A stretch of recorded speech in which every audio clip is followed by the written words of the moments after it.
Yo conozco una muchachita muy guapa en un antro y que no me pide muchos requisitos para irse conmigo, no le voy a decir que no, ¿verdad? Y pues, como es mujer, difícilmente voy a pensar que pueda tener amigas. Lo mismo pasa con un hombre que es muy machín, pues él es muy machín, pues entonces no le voy a exigir demasiado. Muy diferente a lo que sucede con las personas que tienen sexo con hombres, hombres que tienen sexo con hombres, en los cuales, o aquellos que tienen ciertos, vamos a decir que dan la impresión de ser afeminados, también es más fácil que se pidan entre las pruebas y a veces no tienen los que no se ven. Y por esa razón es que es una enfermedad que se transmite sobre todo por contactos heterosexuales. Si tomamos en global lo que sucede en el mundo, no nada más en las Américas, resulta que la mayor parte de las transmisiones son por vía heterosexual y ocurren en África. Lo mismo pasa en el lejano oriente, lo mismo pasa en Europa oriental, donde es muy frecuente que las personas se contagien con contacto heterosexual más que los hombres que tienen sexo con hombres. Por supuesto, los adictos a drogas intravenosas tienen un riesgo importante, igual que para la hepatitis, pero hay que tener en cuenta, y por eso es importante, como parte del protocolo prenatal, el investigar a la mujer embarazada, pues un hombre que se ve sano puede contagiar a su mujer y después va a transmitir la enfermedad al cuerpo. No es posible que un niño que nazca sin la enfermedad adquiera la enfermedad solamente porque su papá lo tenía. De repente me encuentro con casos de pediatras que me consultan que porque el papá de un niño tiene VIH, que si hay que checar al niño. Si la mamá es seronegativa, el niño no puede tener VIH. Y es una enfermedad de la pobreza, de la discriminación, de las minorías, que aquí son mayorías. Como se puede ver también ahí, esta diapositiva es vieja, mientras que los caucásicos cada vez la prevalencia de la enfermedad es más baja, en las minorías raciales en los Estados Unidos, los mexicanos, los afroamericanos, como decía Fox, cada vez somos más. Y eso tiene que ver precisamente con la falta de medidas de prevención. La mayor parte de las infecciones ocurren por contacto sexual, ya habíamos dicho heterosexual. Existe también riesgo por transfusiones, particularmente no en países como este, donde por regla, por ley, hay que checar la sangre con el VIH, pero en otros países donde no tienen recursos, en África particularmente, puede suceder eso. Y existe, como quieres, es una estadística norteamericana, se dice que alrededor de 1 en 200,000 transfusiones podría tener VIH, tomando en cuenta que el donador podría estar en etapa o periodo dental. Esto quiere decir que como lo que nosotros medimos son anticuerpos, si todavía no se formó esos anticuerpos, puede ser que yo utilice esa sangre infectada. Eso es raro que suceda, pero existe siempre esa alerta, y por lo tanto, que es algo que siempre les comento a los alumnos y a los residentes, no se vale estar transfundiendo gente menos porque sí. Cuando yo era pasante en el mugre pueblito que me tocó ser pasante, los que nos donaban la sangre a fuerza eran los soldados. Los soldados, que aquí en México ustedes saben cómo son los soldados, es la gente pues, de más bajo nivel sociocultural, y que normalmente nos mandaba el mayor a los soldados que se habían portado mal, los que no habían llegado a tiempo, los que estaban borrachos, los que se habían ido con viejas. Bueno, esos eran los que donaban sangre. En ese entonces no había prueba de VIH generalizada como ahora. ¿Cuántos pacientes o cuántas personas afectamos con esa política de pasar de sangre? A veces solamente porque se iba a caducar. No sé, pero seguro que no sucedió. Para nosotros es particularmente importante la punción con agujas contaminadas. Y aquí cabe el famoso refrán de caras vemos, ideologías no sabemos. Cuídense de las agujas. Doctor, pero dicen que el riesgo de contagiarse por función es el 9%. Bueno, yo me refiero. 3 a 5 en mínimo. Así es como está establecido. Pero hay gente que con una leve. Entonces, ¿para qué se arriesga? ¿Cuál es el mecanismo más común para funcionarse? El mecanismo más común. ¿Qué hacemos para funcionarnos? Ponerle la pata. Exactamente. ¿Ponerle qué? Encapuchar las agujas. Por eso, esa práctica que todavía en muchos hospitales como en el IMSS le piden a los residentes, a los estudiantes que hagan, es algo que no se debe hacer. ¿Para qué lo pide el IMSS? Para poder vender las agujas. O sea, cuando la tiran. ¿Sí? Entonces ellos venden las jeringas, les echan las agujas, pero para poderlas quitar tienen que poner el capuchón. Entonces, con tal de ellos hacer negocio, ponen en riesgo a la persona. Entonces es algo que no se debería seguir haciendo. En Estados Unidos las agujas, ustedes las han visto, ya vienen con un seguro especial, de manera que una vez ustedes le ponen el segurito, ya no se puede volver a utilizar. Y otras más, de que en el momento que ustedes introdujeron la aguja para demostrar la muestra, se cierra, ya no hay manera, bueno, a menos que ustedes con una pinza quieran quitar el capuchón, de poderse quitar. Eso, desgraciadamente, en México no se utiliza. O sea, que en México las vuelven a utilizar. Las venden. ¿A quién? ¿La busca una? Doradito. Se vende como metal. También se venden latas, ¿no? Se puede vender. Y el plástico se puede reciclar. No digo que esté mal la práctica, lo que está mal es encapuchar las agujas. De hecho, los contenedores, si ustedes los han visto, tienen un orificio y un lugar donde ustedes pueden introducirlo y se bota la aguja y por el otro lado pueden meter la jeringa. De hecho, deberíamos desechar las cosas, no quedarnos con la jeringa y desecharla para el público, que es lo que normalmente se hace. Pero bueno, son cosas de cambios del oficio de nuestro sistema de salud. Y la infección perinatal, pues habiendo mujeres infectadas, pues no habría. ¿Cuál es el riesgo? Ahora que lo preguntaba. Si ven, el riesgo de una punción es más o menos el mismo que tiene un hombre que tiene sexo con mujeres. Claro, esto es como la ruleta rusa. Posiblemente no pase a la primera. Pero ustedes están repitiendo la conducta. Yo recuerdo mucho cuando era residente en nutrición, me tocó que un interno me ayudó a hacer una punción lumbar siempre con el porque y le dije, ten cuidado, no reencapuchen la aguja, pero sonso.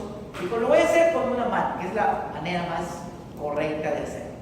Es colocar el capuchón sobre una superficie dura, lisa, y luego con la aguja vas a levantar el capuchón y luego la mano lo aseguras.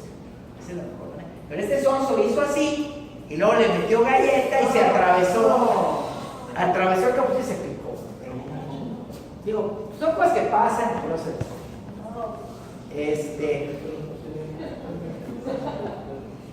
el embarazo tiene altísimas posibilidades de causar una infección, igual que la lactancia, por eso está proscrita la lactancia en las mujeres que tienen VIH. Claro, la OMS se niega a hacer este tipo de recomendación en África. Dice, es mejor que un niño se muera de VIH que se muera de yo creo que es algo incorrecto, pero y importantísimo las transfusiones. En los tiempos de, creo que ya se los comenté, cuando fue el terremoto del 86, del 85, en México no existía una recomendación, una ley para checar toda la sangre, porque aquí se supone que no tenemos VIH. Todos se portaban bien. La Virgen de Guadalupe nos guiaba, entonces no había VIH. Entonces mucha gente que se le cayeron los edificios en el terremoto, los transfundieron y no les dio VIH. tremendo problema y por eso se llamó la enfermedad de las 4 H's, VIH, eran los científicos. En esos tiempos no había factor 8 como hay ahora, comercial o dominante, todo se extraía de la sangre. Entonces la gente que tenía hemofilia frecuentemente tenía VIH. Ese era un problema bastante serio. Claro, hay factores que hacen más o menos frecuente que haya una transmisión. Y aquí en el caso de las mujeres, se puede ver que las mujeres que tienen sexo durante el embarazo, que tienen algún tipo de inflamación o infección a nivel genital, que tienen una enfermedad avanzada, que tienen relaciones durante la menstruación, que tienen enfermedad de transmisión sexual, que tienen alteraciones a nivel local en los genitales, que están desnutridos, no todos ellos tienen riesgo. ¿Cómo evitamos esto? Si suben los CD4, si bajan la viremia, si tomas tratamiento, se reduce el riesgo. Lo mismo pasa con los varones, más o menos lo mismo. Tienes ETS, si tienes enfermedad avanzada, si no tomas tratamiento, si no tienes circuncisión. Eso de la circuncisión por muchos años se discutió. Decía, no tiene nada que ver la circuncisión. Hasta que se hicieron estudios en África donde hay tribus que por cuestiones religiosas se circuncidan todos. Y otras tribus donde no se circuncida nadie. Entonces hicieron una comparación. Y se dieron cuenta que la tradición era mucho más común en aquellas tribus donde la gente no se circuncida. Entonces, esa puede ser una recomendación parcial para que los niños se circunciden. La vasectomía no es que cause más infecciones, simple y sencillamente que como ya no hay necesidad de cuidarse, porque ¿para qué me pongo el capuchón si tengo vasectomía? Lo que sucede es que puede transmitir el VIH.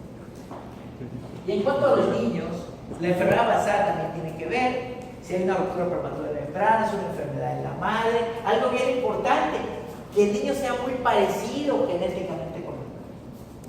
Como que el virus se adapta a su huésped. Entonces ya embona así como una llave y una cerradura. Entonces cuando el niño se parece más al padre, suponemos que el padre no tuviera VIH. Eso puede hacer que tenga menos riesgo de infectarse, que se parece más a su madre. Deficiencias vitamínicas, que la madre utilice drogas, eso incrementa la viremia, por ende incrementa la transmisión. ¿Qué riesgo tiene un niño de adquirir el VIH por el embarazo de su madre? Se dice que en el peor de los escenarios, una mujer que no toma tratamiento, que tiene niveles muy bajos de CD4, niveles muy altos de viremia. El peor de los escenarios es que 3 de cada 10 niños se van a infectar. Esto quiere decir que 7 de cada 10 no van a infectarse. Yo recuerdo que cuando era residente había una recomendación de algunas gentes tontas que decían que había que abortar. Insistir a las mujeres que abortaran si tenían VIH y se embarazaban. Eso evidentemente no es cierto. Y si la mujer toma tratamiento, el riesgo de que lo transmita al producto es menos del 5%. Pero los tres diapositivas acabamos de decir que el riesgo es de hasta 50%. ¿Cómo? El embarazo y el parto. ¿Qué tiene? Ahorita nos acaba de decir que es 3 de cada 10 y hace 3 diapositivas decía que hasta el 50%. Bueno, entre 2 y 5, dependiendo del estadio de la enfermedad. Pero así agarrándolo en promedio, el peor de los escenarios es como 3 de cada 10. Podrían ser 5, pero no más. ¿El porcentaje cuánto que era? Obviamente eso no se los puede preguntar. Tiene mucho que ver con la raza, tiene mucho que ver con el tipo de virus y con otra razón. Bueno, y este es el protagonista de la película de hoy, el VIH, que es un virus que inicialmente se llamaba retrovirus, pero ya no le llamamos así, lo clasificamos como un lentivirus. ¿Qué diferencia hay entre los retrovirus y los lentivirus? Los retrovirus son los virus que causan las leucemias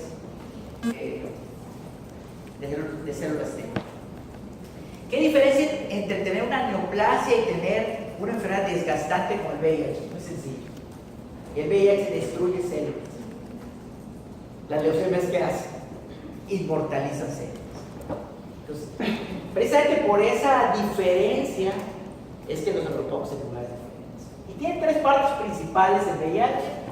la parte exterior o la envoltura, el M, que tiene importancia porque ahí es donde el virus se tiene la capacidad de fijarse con la membrana celular. Y también tiene importancia porque de ahí salen, o de ahí podrían salir las vacunas. Si ustedes ven lo que sucede con vacunas contra otros organismos, lo más externo es lo que es más antigénico. Entonces, el M nos podría servir para hacer una vacuna que todavía está lejos de ser una realidad y que, como me preguntaba un paciente el otro día, doctor, es que si va a haber vacuna, ¿para qué me tomo la medicina? Que bueno, si hay vacuna, la prioridad va a ser una vacuna preventiva, no una vacuna terapéutica, que son dos cosas diferentes.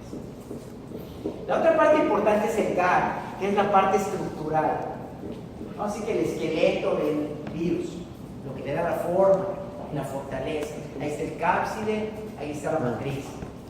Y la parte, vamos a decir que más determinante en cuanto al tratamiento es el polo, donde están las enzimas. La famosa transcriptasa reversa, la famosa proteasa y la famosa invirasa, contra las enzimas que están los medicamentos más importantes dirigidos.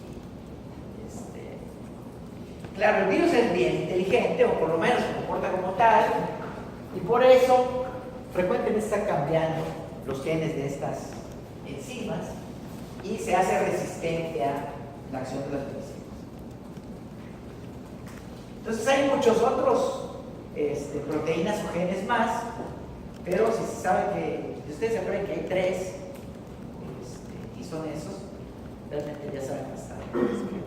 Hay otras proteínas que tienen que ver con control, con infectividad, con transmisión, qué tan virulento no es el organismo.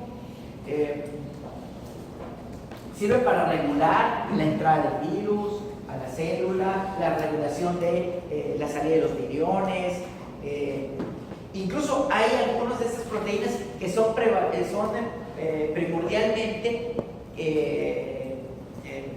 favorecedoras de la transmisión sexual, más que la transmisión sanguínea.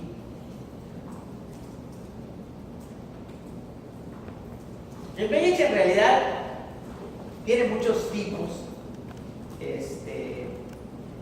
Hay 3 grupos en que se divide. El grupo más importante es el M, y ese grupo M pues tiene 9 subtipos. El subtipo más importante pues, es el B y seguido por el C. El subtipo B ocurre en el 10 al 15% de los casos en el mundo. El subtipo C son más del 50%.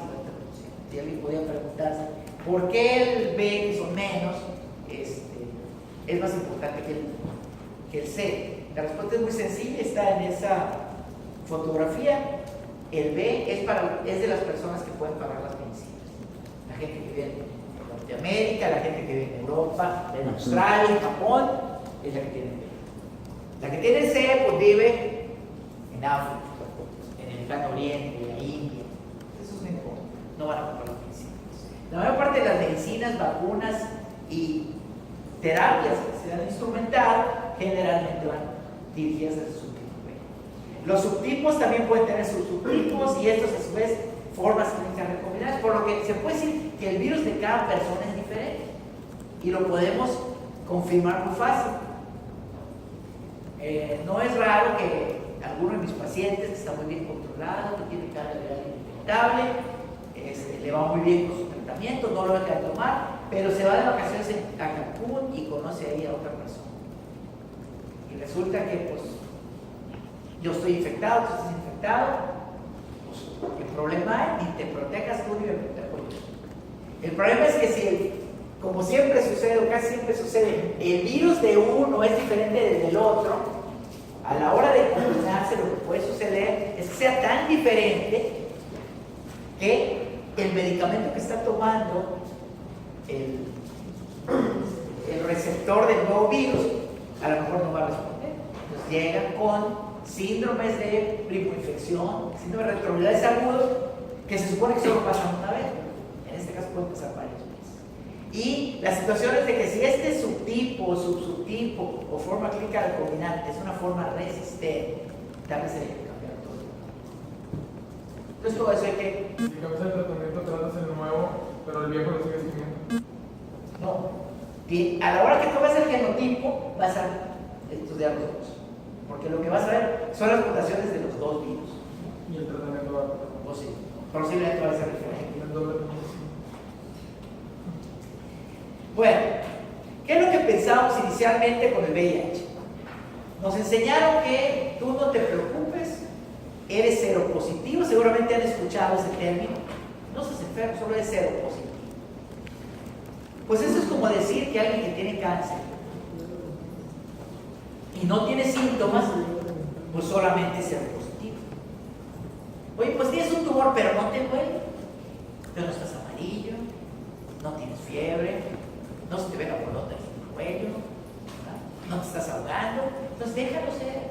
Ya que te estés muriendo, pues hablamos.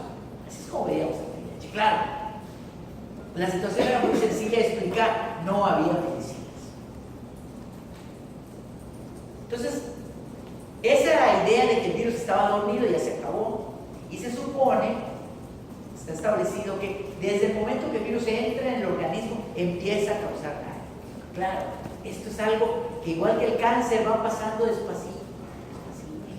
Y cuando ya tienes una progresión muy importante, te cayeron los cimientos de la casa, se derrumbó la casa, entonces ya tienes neumonía, ya perdiste 20 kilos, tienes fiebre, te dio meningitis. ¿Cuál es la posibilidad de que respondas al tratamiento? Pues ya está más caro.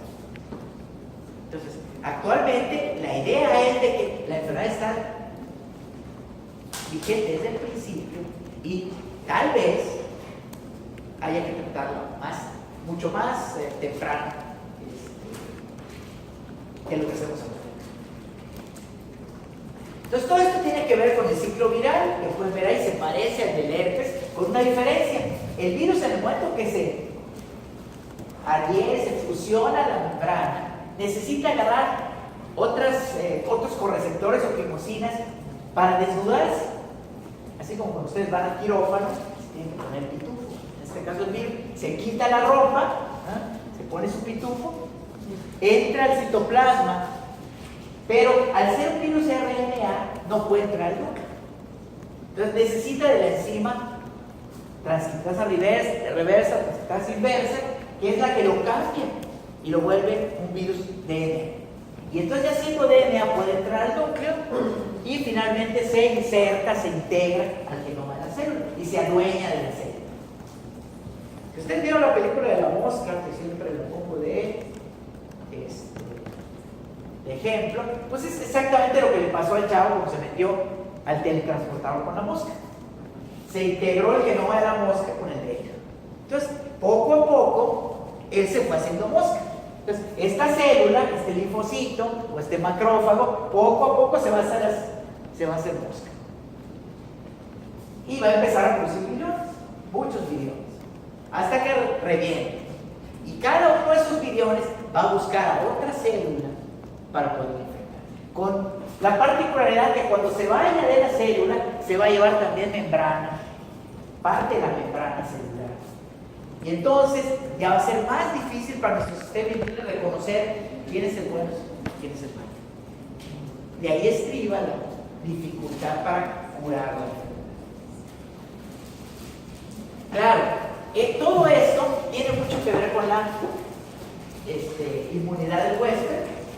El hecho de tener una actividad inflamatoria persistente o importante va a incrementar la velocidad con que esos virus se van a picar, van a entrar, se van a integrar y van a salir los billones. Una persona que tiene tuberculosis, una persona que se droga, sobre todo drogas intravenosas, una persona que es alcohólico, una persona que tiene otras patologías, toma medicamentos del tipo de inmunosupresores, pudieran tener más actividad inflamatoria y generar más virus. Y por supuesto que ninguno de nosotros es igual al otro. Entonces hay virus que son más amigables con unas personas y menos con otras. Ahora, ¿cómo poder predecir que alguien va a progresar rápido o va a progresar bien? Cuando esto empezó, le decíamos a los pacientes, tú no te preocupes porque esta enfermedad dura 6 a 10 años. Entonces, haz lo que tengas que hacer, al fin y al cabo tienes mucho tiempo. Bueno, eso no es así. Y depende de lo que se llama el umbral virológico.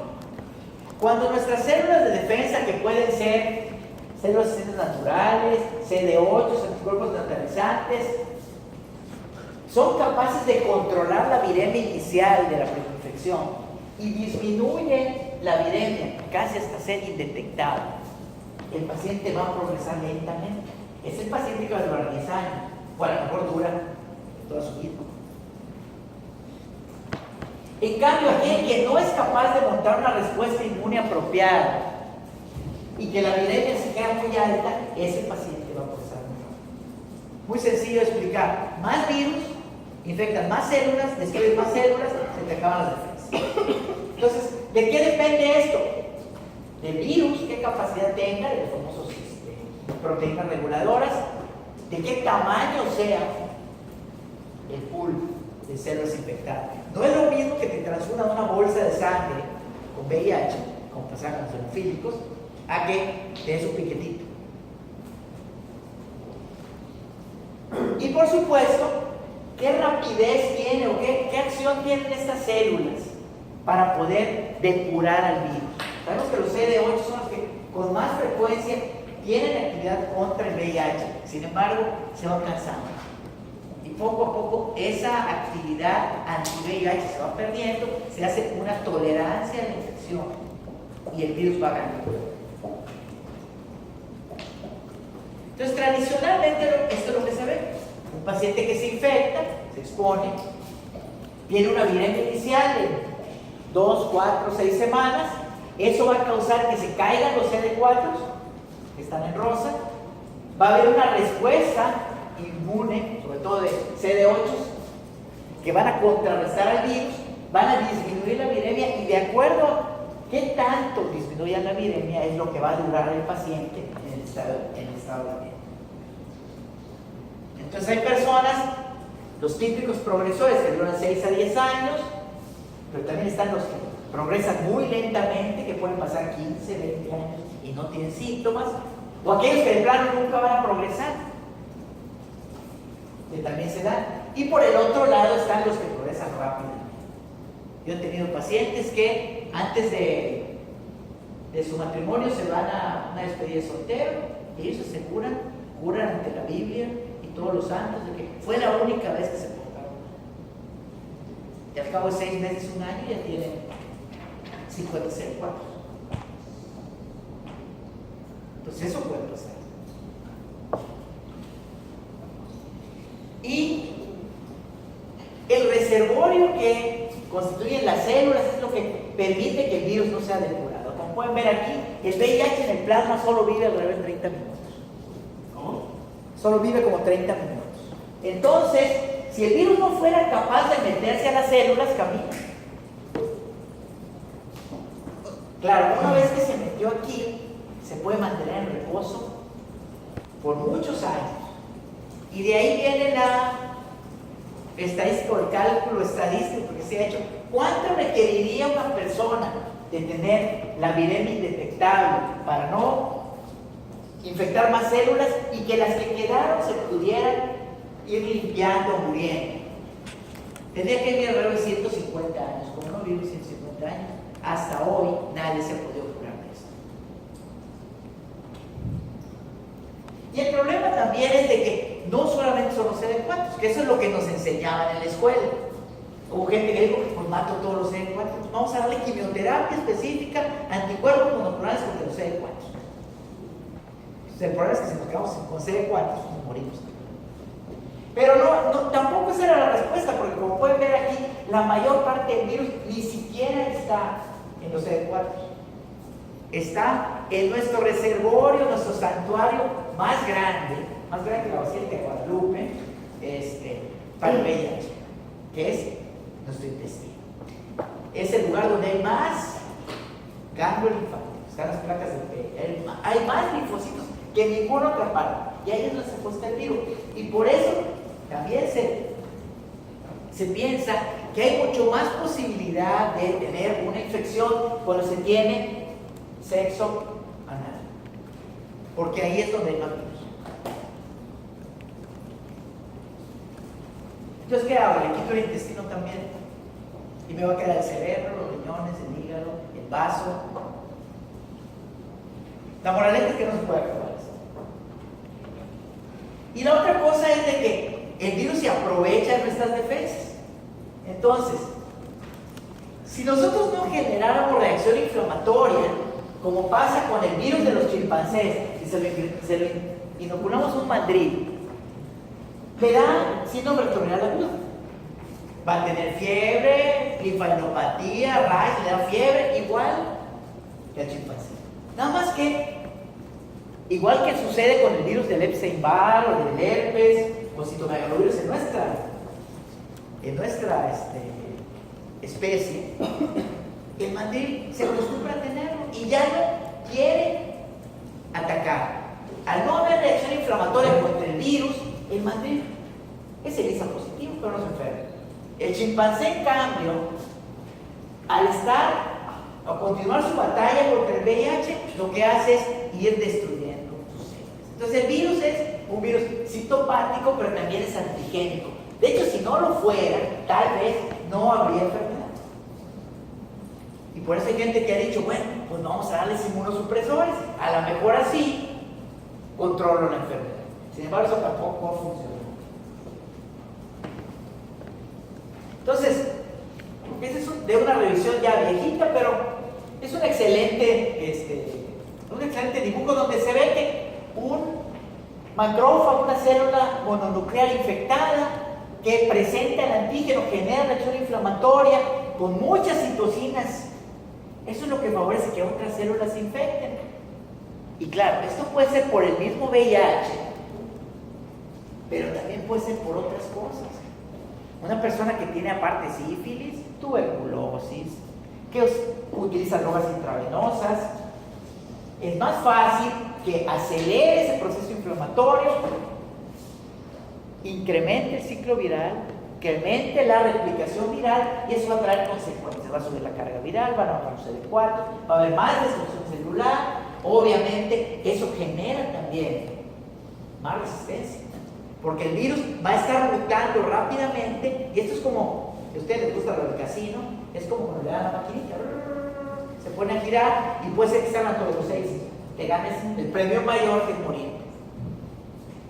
Entonces, una de las cosas que les instruimos a los pacientes es que traten de llevar una vida más ordenada, que no se droguen, que traten de no tener sexo sin protección, entre otras cosas. ¿Cómo se ve un paciente con VIH? La mayor parte de las veces ni siquiera se imaginarían ustedes que están frente a un paciente con VIH. En estos tiempos modernos,